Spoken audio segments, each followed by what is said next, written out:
नमस्कार. लेखक रामचंद्र इकारे यांच्या अक्षरांची रांग या लेखसंग्रहातील आकार, रेषा, निरंग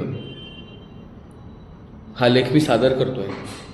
मी प्राध्यापक प्रथमेश देशपांडे, संचालक नागपूर स्कूल ऑफ आर्ट्स, या ठिकाणी आकार, रेषा, निरंग हा लेख सादर करतोय. आकार, रेषा, निरंग. आर्ट गॅलरीतून फेरफटका मारत होतो. भिंतींना सजले पण देण्यासोबतच समाजाचं भावविश्व, अंतरंग, अंतर्मनातून त्या प्रत्येक चौकटीत अवतरलं होतं.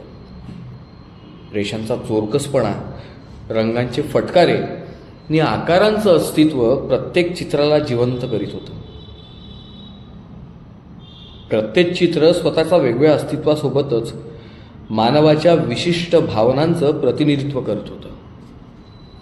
कोणती आदळआपट न करता विद्रोह व्यक्त करणारं चित्र विविध पोतांचा आधार घेत बंडांचं निशाण मिरवत होतं. अन्याय, अत्याचाराने बरबटलेले लाल काळे रंग अस्ताव्यस्तपणे कॅनव्हासचा धांडोळा घेत चौफेर पसरले होते.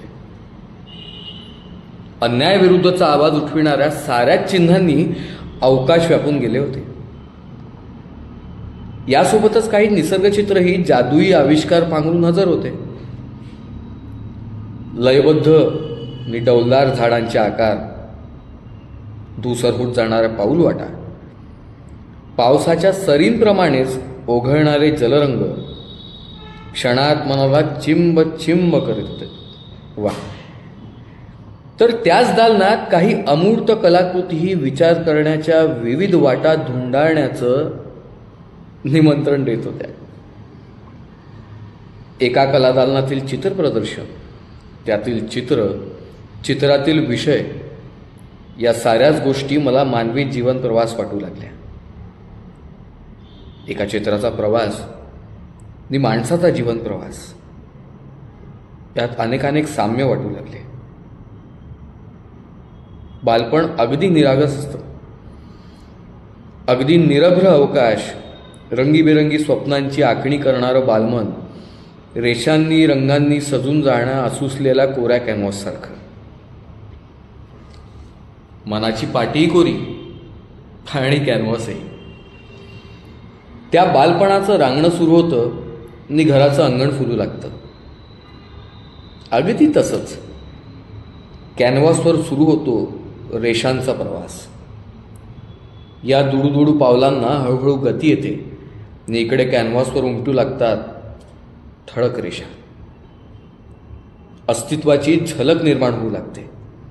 कल्पकतेतून, नियोजननी संकल्पनेतून, टाकलेल्या पावलातून चित्राचं आणि माणसाचं अस्तित्व होत असतं. प्रयत्नांच्या जोरकश रेषांनी निर्माण झालेल्या आकाराचा अतीव आनंद होत असतो. रेषा चुकली की चित्र चुकतं आणि म्हणून माणूसही प्रत्येक वळणावर स्वतःला सावरत असतो. निर्माण झालेल्या आकाराला झळावून निघण्यासाठी गरज असते ती कर्तृत्वाची. हे कर्तृत्वाचे रंगच माणसांचं चित्र समोरच्याच्या मनात उमटवत असतात.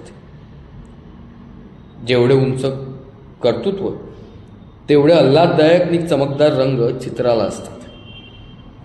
पावलांची दिशा चुकली की जीवनाची अमूर्ताकडे वाटचाल होते आणि शोध सुरू होतो तो प्रतीकांचा, सुखदुःखाचा, चढ उताराचा, यश अपयशाचा. या सगळ्यांची पोतही चित्रात ठरलेलेच असतात.